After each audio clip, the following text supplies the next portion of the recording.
Ini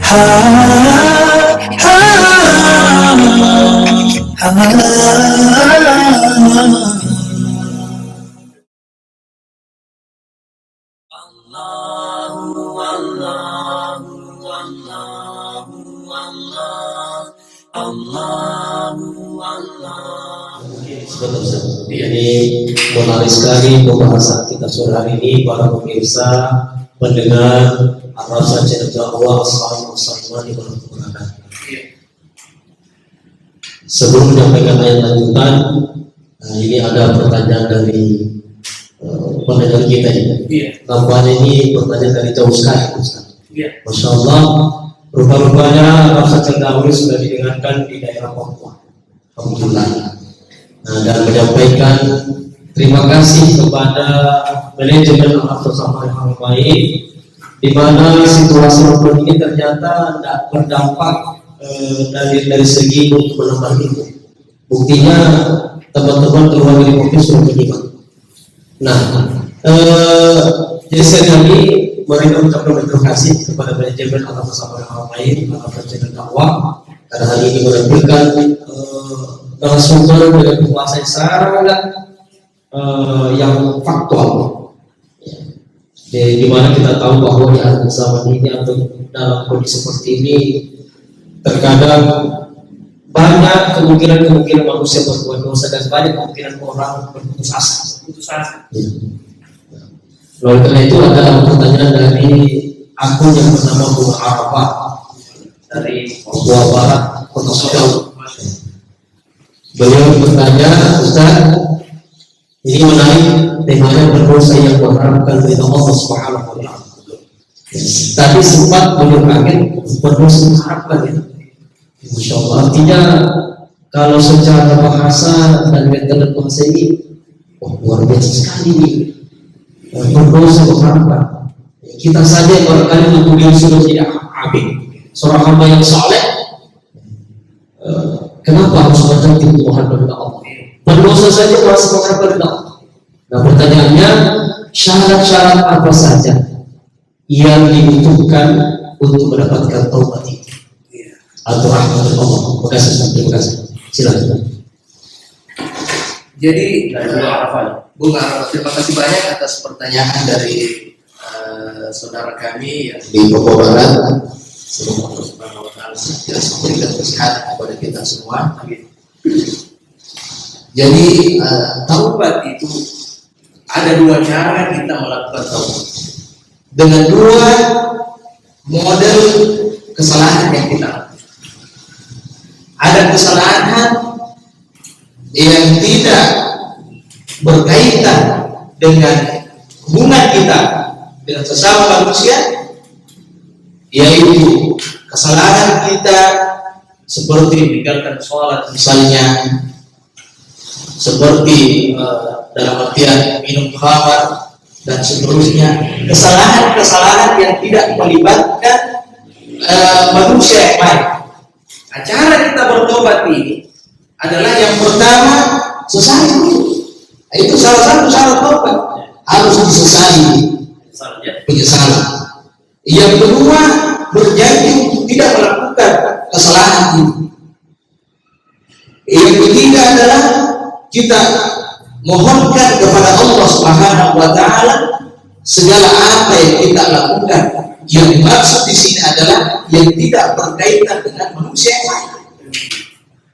Tetapi ada kesalahan-kesalahan yang kita lakukan, tetapi berkaitan dengan manusia yang lain. Ada hak orang lain yang kita ganggu di sini. Kita mencuri misalnya sebagai itu ada hak orang lain yang kita ganggu di sini. Jadi segala kesalahan yang kita lakukan dan berkaitan dengan hak orang lain, maka jika memungkinkan untuk datang kepadanya, meminta maaf dan menyampaikan permohonan kita, menjelaskan kesalahan kita, maka ini dilakukan menjadi syarat sebagai syarat taubat kita kepada Allah Subhanahu wa Ta'ala. Makanya ampunan Allah Subhanahu wa Ta'ala itu mudah. Tetapi ampunan Allah Subhanahu wa Ta'ala yang berkaitan dengan hak orang lain ini yang parah. Tetapi bisa jadi ada persoalan baru misalnya. Ini misalnya, dia bilang begini, Ustaz, kalau misalnya dosa ini saya sampaikan ke sebelah, ini dia bisa bertengkar sama istrinya, Ustaz.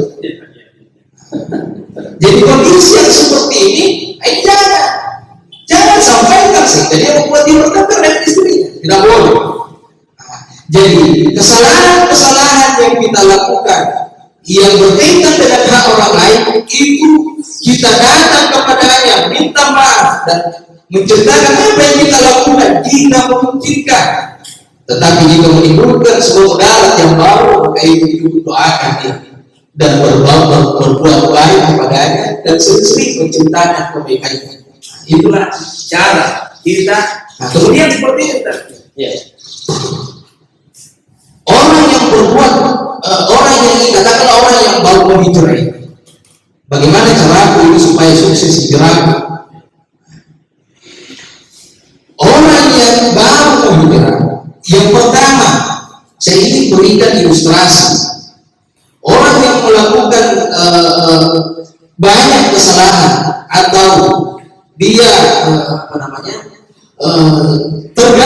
sangat tergantung dengan perbuatan dosa yang dia lakukan. Hal pertama yang harus dia lakukan adalah mensterilkan wilayahnya. Sama dengan orang yang sakit. Orang yang sakit yang dimungkinkan untuk dia ditulari penyakit atau menularkan penyakit, maka dia harus dirawat di ruang yang steril. Nanti ketika dia ditempatkan pada ruangan yang steril, barulah dia diobati secara perlahan. Sama dengan orang yang baru hijrah. Hal yang pertama yang harus dia lakukan adalah bagaimana dia meninggalkan lingkungannya dulu tanpa memutuskan silaturahminya.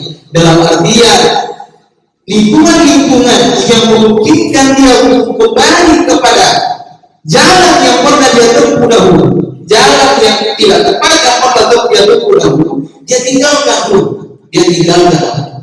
Nanti ketika dia sudah merasa tua, baru dia kembali secara perlahan dia mendekati teman-temannya dan berbagi kepada teman-temannya berkat dakwah agama. Sekiranya seperti itu. Ya, Alhamdulillah kepada akun yang bernama Bung Arfa dari Kota Sukabumi Barat, demikian juga Ustaz bahwa syarat terima taubat itu ada penyesalan, kemudian berjanji serta mau benar-benar taubat kepada Allah Subhanahu wa Ta'ala. Itu kalau taubat dosa itu kepada Allah.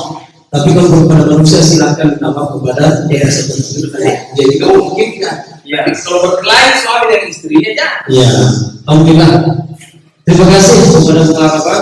Kemudian ini ada satu dosa. Ini dari Jakarta ini. Masya Allah. Terima kasih. Yaitu yang bernama akun Rafsa Budiawan atau Mbak Budiawan mungkin ya. Assalamualaikum. Waalaikumsalam. Ustaz, saya Rafa dari Jakarta mau bertanya, bagaimana cara agar dosa yang kita kerjakan bisa kita lupakan secepatnya, karena terus terang terbayang-bayang terus dan ada rasa takut. Wah, ini luar biasa perbedaannya. Ini kayak digunakan terbayang-bayang. Alhamdulillah. Ya Jakarta, terima kasih atas telah menyimak karena percaya dakwah dan menonton sampai di Jakarta. Ini dari Madinah sudah ada juga. Maka di Mekah sudah menonton secara langsung kita ini. Ustaz Umar dan Ustaz Hashim.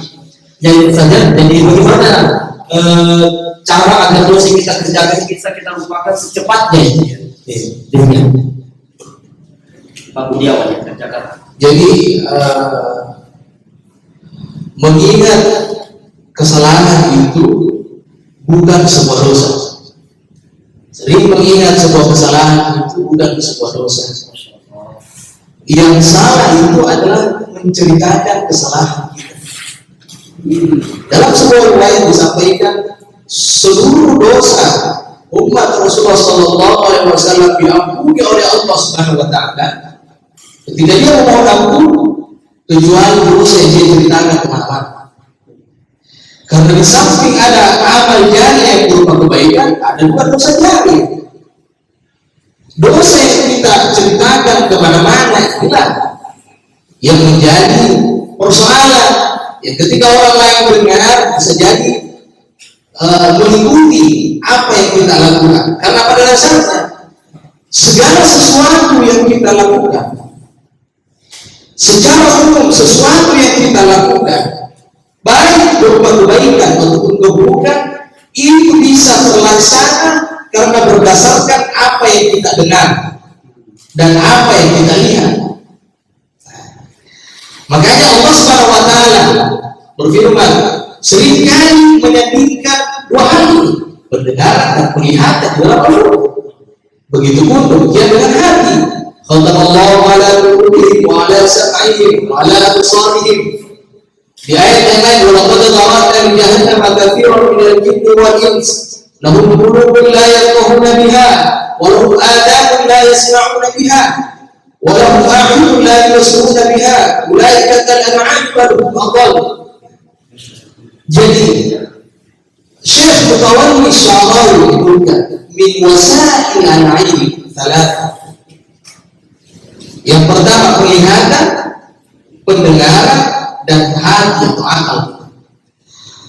Jadi wasilah untuk memperoleh suatu pengetahuan itu ada tiga: akal, penglihatan, dan hati, penglihatan dan pendengaran kita. Nah, orang yang sering menceritakan keburukannya, itu bisa jadi keburukan yang dia ceritakan kepada orang lain itu tersimpan di dalam mulutnya karena dia dengar. Atau orang yang sering mengubah keburukan yang dia lakukan sehingga dilihat oleh orang lain, maka itu bisa tersimpan pada mulut orang yang melihat itu. Dan semakin banyak hal-hal negatif yang tersimpan dalam memorinya, semakin besar potensi untuk dia berbuat demikian. Kenapa anak-anak itu bisa bicara kotor? Karena sering dia dengar. Ada anak-anak bisa bahasa Inggris, bahasa Arab, tapi dia tidak tahu membaca karena dia mendengar. Ada anak-anak rajin sholat, tapi belum dia tahu hikmahnya, belum dia tahu fikihnya seperti apa, tapi dia sering mendengar. Jadi kebaikan-kebaikan yang kita lihat, yang kita dengar, itu akan menjadi amal jariah bagi orang yang melakukannya. Begitupun keburukan kita perdengarkan, kita pertontonkan. Makanya wayang menyebutkan tadi, semua dosa Allah ampuni ketika dia mohon ampun, kecuali orang-orang yang mengubah keburukannya. Jadi tidak ada masalah ketika kita sering teringat kesalahan kita. Sembari kita mohon ampun kepada Allah Subhanahu wa taala dan mensyukuri karena Allah telah memberikan hidayah kepada kita, dan jangan mengubah keburukan. Kalau Allah sendiri yang tutupi, kenapa kita mengubah kesalahan kita? Tetapi perlu kita ketahui bahwa ada kondisi-kondisi tertentu harus membuka aib kita. Pada saat apa?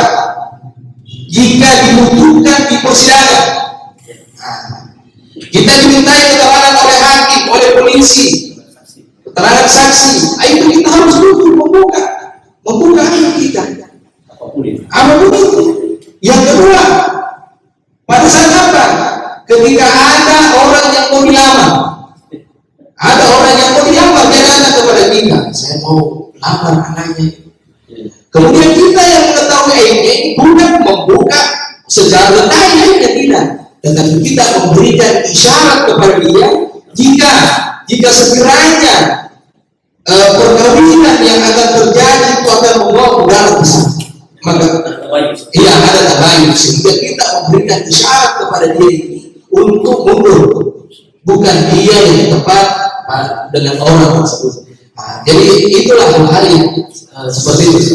Ya, jadi saudaraku berfasa Budiawan, jadi pengingat dosa itu bukan suatu kesalahan, tetapi bisa menjadi satu tadabbur agar ketika dia ingat itu dia langsung merasa bersalah kepada Allah Subhanahu wa taala, tapi dengan catatan tidak berputus asa sendiri. Itulah dimaksud Allah sayyid. Ganti kebaikannya dengan keburukan. Karena setiap dia ingat, dia merasa bertobat kepada Allah. Baik, terima kasih atas pertanyaan saudaraku dari Jakarta. Selanjutnya ini ada Ustaz. Ya. Ini dari Amin Yusuf. Assalamualaikum Ustaz. Assalamualaikum warahmatullahi wabarakatuh. Dengan daya barang di Madrid Spanyol. Masya Allah. Ada pesanan Spanyol. Masya Allah, sudah nonton di Spanyol ini. Dari negara di Madrid, Spanyol. Ingin bertanya, bagaimana menjaga penglihatan di tempat orang-orang yang pakaiannya terbuka? Nah, ini ada hubungan tempat tinggal beliau kayaknya. Dan hari ini kita di Spanyol, ya tentu di sana yang kita tahu, jangan langsung di televisi saja, Masya Allah. Nah, pertanyaannya, bagaimana menjaga penglihatan kita di tempat orang-orang yang pakaiannya terbuka? Juga misalnya guru yang mengajar pakaiannya agar terbuka. Bagaimana menyikapi kejadian tahun lalu saat musim panas di Madrid? Alhamdulillah saat ini di karantina jadi mata tidak sering melihat yang tidak diri Allah Subhanahu Wa Taala. Nah, bagaimana itu saat kita tempat-tempat yang memang ya kita tahu sendiri. Maka sekali lagi terima kasih kepada yang Arab dari Madrid, Spanyol. Ya. Jadi memang kita tidak bisa mengkiri bahwa ada daerah-daerah tertentu atau negara-negara tertentu yang berbeda dengan kondisi kita di Indonesia. Berbeda dengan kondisi kita di Indonesia. Katakanlah di Eropa, di Barat misalnya, semua serba terbuka. Kalau kita berkendara tidak melihat bahaya, sehingga hal-hal yang seperti ini itu masuk ke dalam pembahasan yang sifatnya daruriyah. Ada orang-orang yang lepas dari hukum. Di samping orang-orang yang umum kita ketahui, yaitu orang yang tidur, orang yang gila, anak kecil. Di antaranya juga yang lain adalah dalam kondisi darurat. Orang-orang yang terpaksa misalnya berkaitan dengan pertanyaan kedua. Karena misalnya di negara itu, karena kita tidak tahu seperti apa aturannya. Kalau memang tidak dimungkinkan, tidak ada jalan sama sekali menghindar dari suatu keburukan ini, harus terpaksa kita melakukan itu, maka itu adalah babnya masuk ke dalam hal-hal yang sifatnya daruriyah, hal-hal sesuatu yang sifatnya ditolerir di dalam agama kita. Tetapi hal-hal yang sifatnya daruriyah ini adalah ada syaratnya juga. Secukupnya, sesuai kebutuhan. Jangan karena tempatnya terbuka, karena tempatnya terbuka ini lepas saja. Jadi selama kita memang membutuhkan kondisi itu terjadi, tidak dimungkinkan adanya pilihan lain, maka itu tidak ada masalah. Kita berbanyak mohon ampun kepada Allah Subhanahu Wa Taala. Tetapi jangan melampaui batas. Karena ini masuk ini bisa dideklarasi sehingga kita melakukan tidak. Sehingga kadang muncul perkataan begini. Halal dan kuman. Iya. Jadi ada bab yang ditoleransi di dalam agama ini. Ada hal-hal yang ditoleransi salah satu yang tadi. Jadi tidak ada masalah selama memang betul-betul tidak ada opsi lain, tidak ada pilihan lain, dan perbanyak kita mohon ampun kepada Alhamdulillah dan narang di Madrid, Spanyol. Jadi tinggal bagaimana kita mengantisipasi diri kita saja. Artinya mata ini tidak bisa kita jual itu karena akan terjadi kebakaran lebih besar. Maka ketika kita memandang itu semua tetap dalam koridor istighfar kepada Allah Subhanahu Wa Taala. Jadi ada pertanyaan lagi Ustaz dari ini Papua. Dari ini lagi Ustaz. Assalamualaikum warahmatullahi wabarakatuh. Saudara, bagaimana tipsnya agar perbuatan atau dosa yang kita lakukan bisa kita lupakan? Ini berbeda tadi dengan kurang lebih tadi ya. Jadi saudara Wiwi di Papua sedikit tadi sudah terjawab ya. Ini ada lagi dari Asriani Arsyad. Apa tipsnya Ustaz supaya hijrah kita dapat terjaga? Hijrah dari hijrah yang tadinya kita punya alam yang kurang bagus menuju kepada yang baik. Itu bagaimana untuk menjaga konsisten kita di situ istiqamah? Itulah hal yang sebagaimana yang kita sampaikan tadi, bahwa hal yang pertama yang akan kita lakukan ketika kita sudah mau berniat memperbaiki diri, sampai kita taubat kepada Allah Subhanahu Wa Taala, yang kedua adalah mensterilkan wilayah kita. Di mana kita hidup, di lingkungan apa yang kita hidup. Kalau kita hidup di lingkungan yang sangat memungkinkan kita untuk kembali ke tempat itu, maka hijrah. Dalam artian mungkin kita tidak memungkinkan untuk hijrah tempat, tetapi dalam artian mengurangi dan membatasi pergaulan kita dengan orang-orang yang bisa jadi menjerumuskan kita kembali tanpa memutuskan silaturahmi kita. Jika sekiranya dia bertanya di WhatsApp atau di telepon, itu kita menjawab sebetulnya dan kita doakan dia. Jadi kita menjaga wilayah ini, karena itu tadi bahwa semakin banyak hal-hal positif yang tersimpan dalam memori kita, semakin besar kemungkinan kita untuk melakukan itu. Tetapi semakin banyak hal-hal negatif yang terlihat, yang terdengar, sehingga tersimpan dalam memori kita, maka besar kemungkinan kita akan kembali melakukan itu. Jadi kita perbaiki dulu wilayah, kita sterilkan dulu, sebagaimana orang yang sakit tadi harus disterilkan dulu baru diobati, disterilkan dulu ruangannya baru diobati. Kita juga demikian, sterilkan dulu baru diobati, sembari mengisi hari-hari kita, menyibukkan hari-hari kita dengan hal-hal positif. Jangan merasa terus terbayang-bayangi dengan apa yang kita lakukan terdahulu. Maka dengan itu kita menyibukkan diri kita dengan hal-hal positif, dan kita menjaga lingkungan kita, menjaga hubungan kita dengan orang-orang yang memungkinkan kita untuk kembali kepada apa yang telah kita tinggalkan. Ya, alhamdulillah. Demikian jawaban untuk pertanyaan dari saudara kita sedang Ustaz. Ini 3 pertanyaan. Ini ada pertanyaan dari 2 orang tapi hampir sama, yaitu dari Putri Mega Maharani di Purban Lago Simaus. Ya, terima kasih.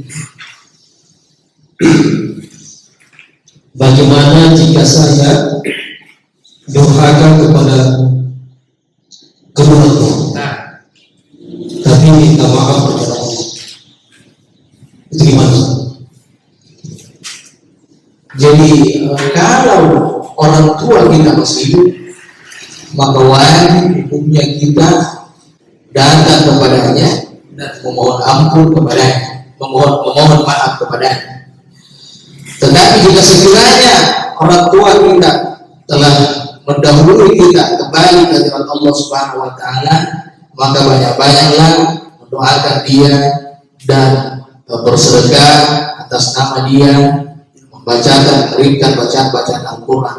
Semoga Allah Subhanahu wa taala mengampuni kesalahan kita yang kita lakukan kepada kedua orang tua.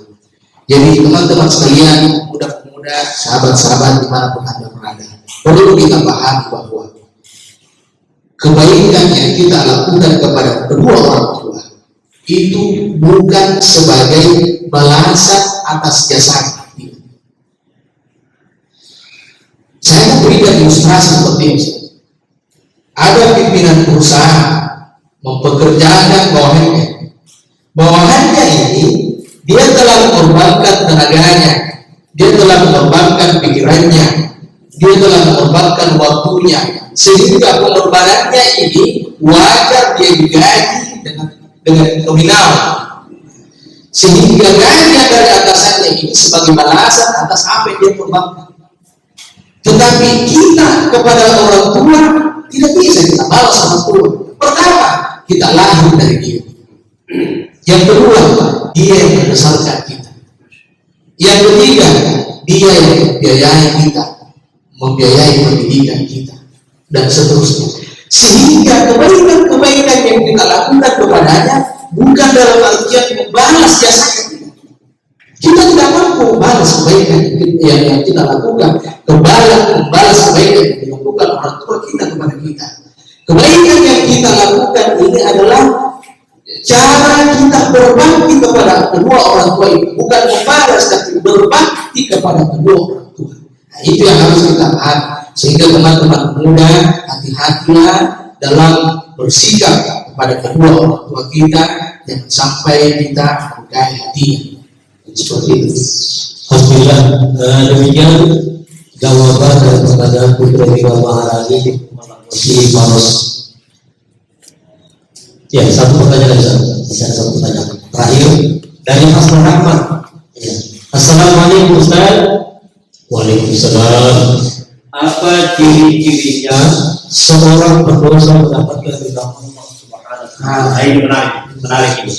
Apa tanda-tanda orang yang mendapatkan ridha Allah Subhanahu wa taala? Silakan. Jadi di dalam ilmu tasawuf, ada 3 istilah yang kita bisa katakan ada 3 tingkatan. Yang pertama disebut dengan tingkatan at-takhalli. Yang kedua disebut dengan tingkatan at-tahalli. Yang ketiga disebut dengan tingkatan at-tajalli. Saya ingin menjelaskan tingkatan yang pertama ini karena berkaitan dengan tobat, yaitu at-takhalli. Takhalli ini adalah membersihkan seluruh kesalahan yang kita lakukan, mulai dari mata kita, telinga, kaki, semuanya kita bersihkan semua, hati, pikiran dan seterusnya. Itu takhalli. Dan di setiap levelnya, di setiap amalan yang kita lakukan, itu ada 2 tingkatan. Misalnya kita mau melakukan taubat, ada 2 kondisi menurut pandangan ulama tersebut. Yang pertama ada disebut dengan kondisi al-hal, ada disebut dengan al-maqam. Al-hal ini adalah kita masih berupaya untuk menjauhi keburukan itu. Misalnya berdosa, dia masih berupaya untuk keluar dari keburukan itu. Nah, salah satu tanda bahwa Allah Subhanahu wa taala memberikan kita ridha dalam artian taubat kita, usaha kita disertai dengan ridha kita, yaitu ketika adanya kekuatan yang sangat kuat dalam hati kita ini, rasa yang sangat kuat dalam hati kita ini untuk tetap mempertahankan apa yang kita lakukan. Kemudian yang kedua, apa yang kita tempuh itu selalu memperoleh kemudahan. Meskipun dalam kondisi al-hal ini, setiap kita melakukan dosa, kemudian kita mengaku, kita diizinkan untuk kembali lagi. Ini masih dalam kondisi hal, tetapi dia selalu berupaya untuk meninggalkan ini. Nah, sampai pada tingkat yang namanya maqam dalam perjalanan tasawuf. Tingkat maqam ini adalah tidak ada lagi rasa yang terdapat dalam hati kita untuk melakukan sebuah kesalahan. Jadi bukan kita yang menghindar dari kesalahan, tetapi Allah yang menghindarkan kita dari kesalahan. Itulah kondisi yang maqam itu. Jadi tadi adalah hal kita masih berupaya meskipun terjerumus, kemudian berupaya hingga pada akhirnya kita berada pada kondisi maqam. Maka Allah lah yang membolehkan hati kita ini, yang tadinya hati kita yang cenderung kepada keburukan, Allah sudah bolehkan, tidak ada lagi rasa cenderung kepada keburukan itu. Yang ada adalah cenderung kepada kebaikan, dan kita sudah ditetapkan pada posisi tobat yang takhalli yang sempurna oleh Allah Subhanahu wa taala. Jadi seperti itu. Ada tahapan. Ya, alhamdulillah kepada Hasan Rahman. Jadi tanda-tanda orang yang diterima atau diterima Allah itu ada harapan baru ke depan, ada harapan, ada kebahagiaan dari usaha Ramadan. Ini adalah yang terakhir seperti mungkin bukan kapasitas Ustaz yang jawab, tapi saya katakan saja dari Wahyu Anas. Saya sarankan nanti Wahyu Anas. Pertanyaan begini, mohon maaf saya baru menghitung tentang pertanyaan saya kemarin mengenai fasilitas atau kegunaan apa saja yang kami peroleh kalau saya menjadi calon jamaah umroh. Infonya mohon maaf di luar tema. Untuk Wahyu Anas, saya mungkin mewakili manajemen saya selaku kepala bidang penggunaan advokasi TMG menyampaikan datang lagi ke sini. Datang di kantor Al-Azhar Samarang Haramain dalam mobil Musela 119. Nanti kita akan jelaskan secara detail. Maka mungkin nanti ada penggeledahan kita mau pulang. Entah apa itu nanti lagi kita datang bagi silaturahmi. Kayak nanti kan kedatangan di kantor Al-Azhar Samarang Haramain dalam mobil Musela 119. Baik Ustaz. berhubungan ini waktu sudah mendekati berbuka.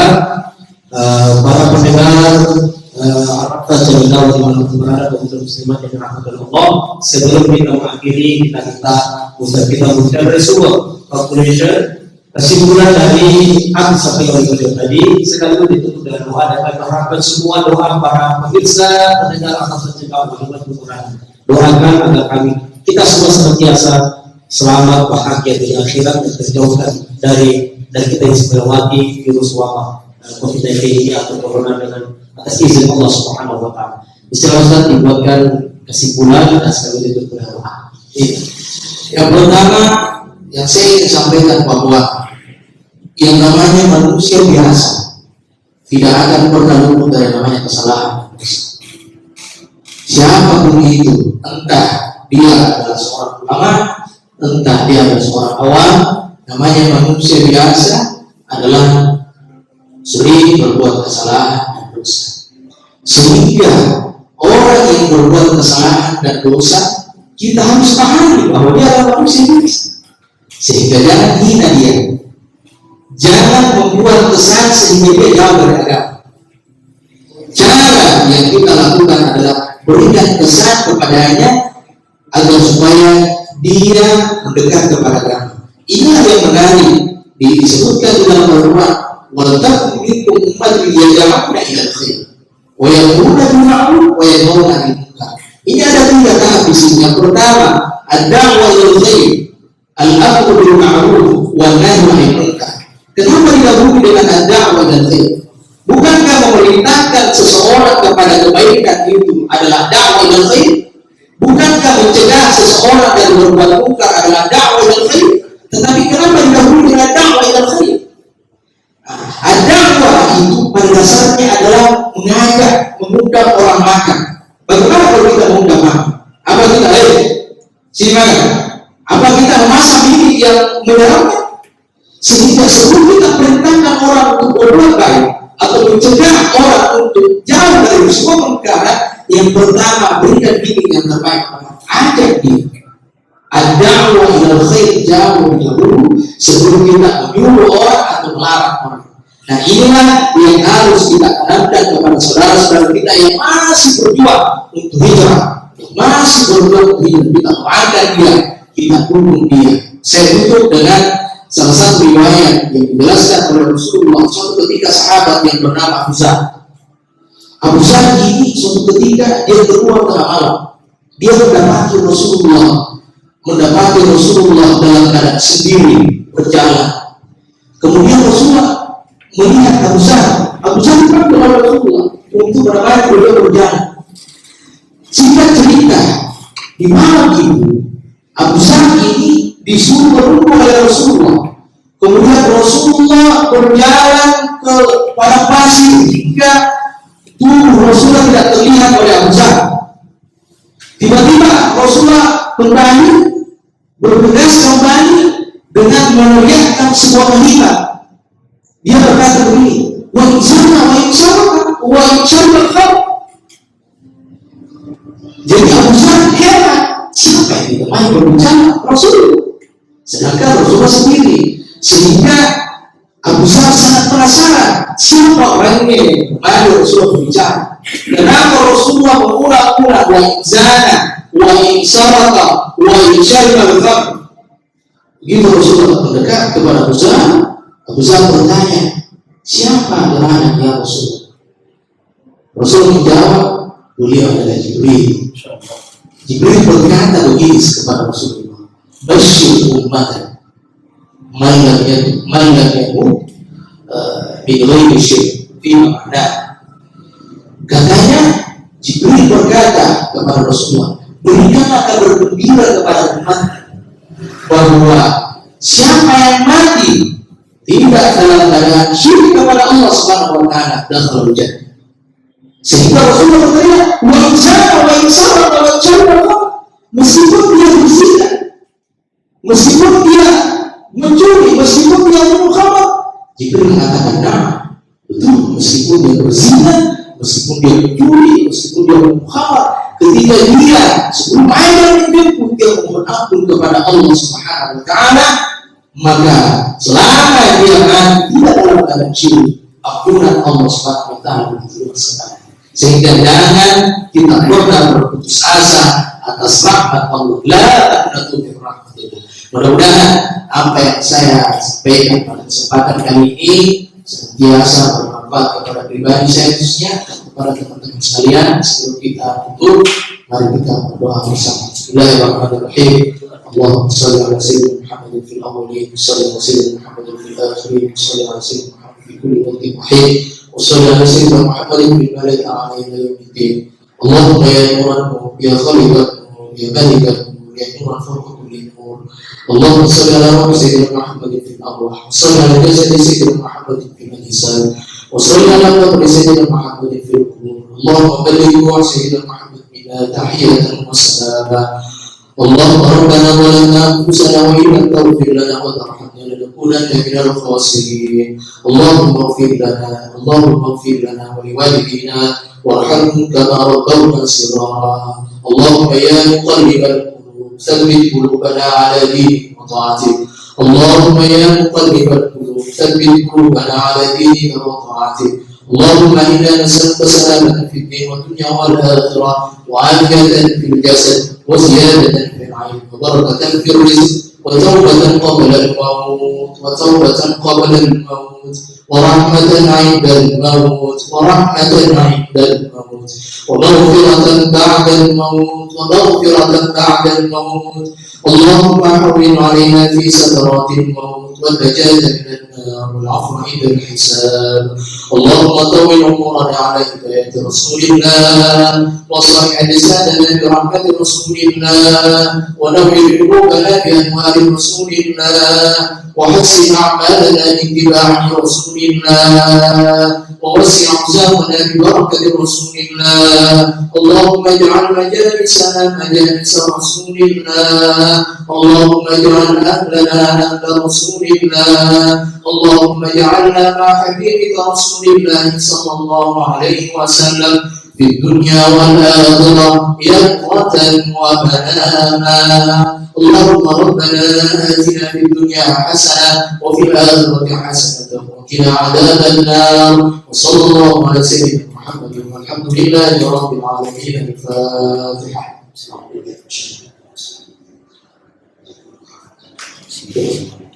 Para pemirsa sekalian, pendengar rasa cinta Allah, demikianlah tausiah sore hari ini dengan tema berdoa mengharap kepada Allah Subhanahu wa taala dengan narasumber kita Ustaz Muhammad Nasrul Bahtiar MC dan saya selaku pembawa moderator Haji Muhammad Rafiq Ustaz Syarifah menyampaikan banyak terima kasih Ustaz dan kepada para pemirsa channel dakwah Afrika dan Indonesia. Insyaallah besok kita akan ketemu lagi dengan tema yang berbeda pada pukul 16.30 tetap di Madrasah Channel Dakwah akun resmi Facebook Madrasah Sahabat Haramain dengan narasumber seorang dai pula dari pondok pesantren dari Makassar yaitu Muhammad Riyad Rega Putra FA dengan tema Ramadan meningkatkan iman dan takwa. Demikian siaran kita pada hari ini sore hari ini dan kami menyampaikan selamat menyambut berbuka puasa. Semoga Allah Subhanahu wa taala senantiasa merahmati kita semua. Semoga Allah Subhanahu wa taala senantiasa memberi kita petunjuk hidayah